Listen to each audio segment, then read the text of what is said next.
welcome back to the Compliance Kitchen podcast. This is Sylvia, and today I want to quickly take a look at recent developments with U.S. sanctions on Burundi. So on November 18, the State Department advised us of a new executive order that the president signed, and it terminated the U.S. sanctions on Burundi as well as related visa restrictions.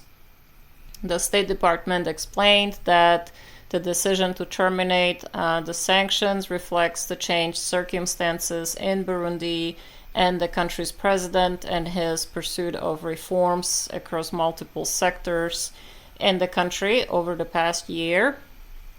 The United States acknowledged the transition of power following the 2020 elections in Burundi, and the executive order noted that this was in regards to the 2015 situation, which is why the sanctions were put in place in 2015 on Burundi. There was a widespread unrest and violence against civilians, significant political repression, and so forth. Now, given that this has been significantly altered by events of the past year and the situation has improved significantly in the country, we have this new executive order that now terminates the 2015 order that put the sanctions in place.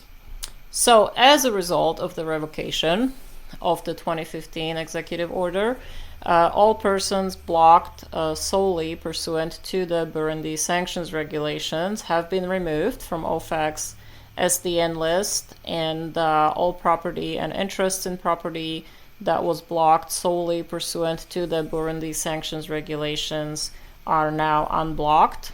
And also, OFAC will be removing the Burundi sanctions regulations from the CFR or the Code of Federal Regulations at a future date.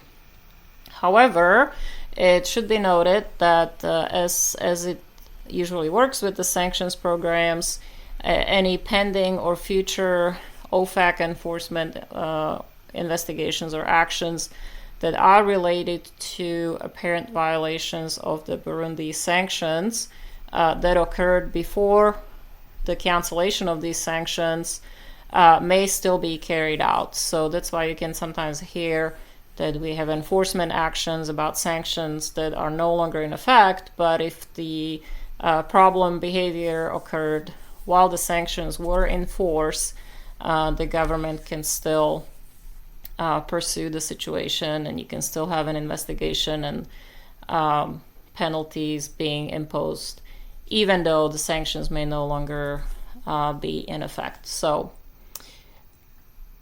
as I said, this is just a quick touch base on this development, but if you want to take a look at the release and the executive order terminating the 2015 EO that put into place the Burundi sanctions, I have links for you guys on compliancekitchen.com.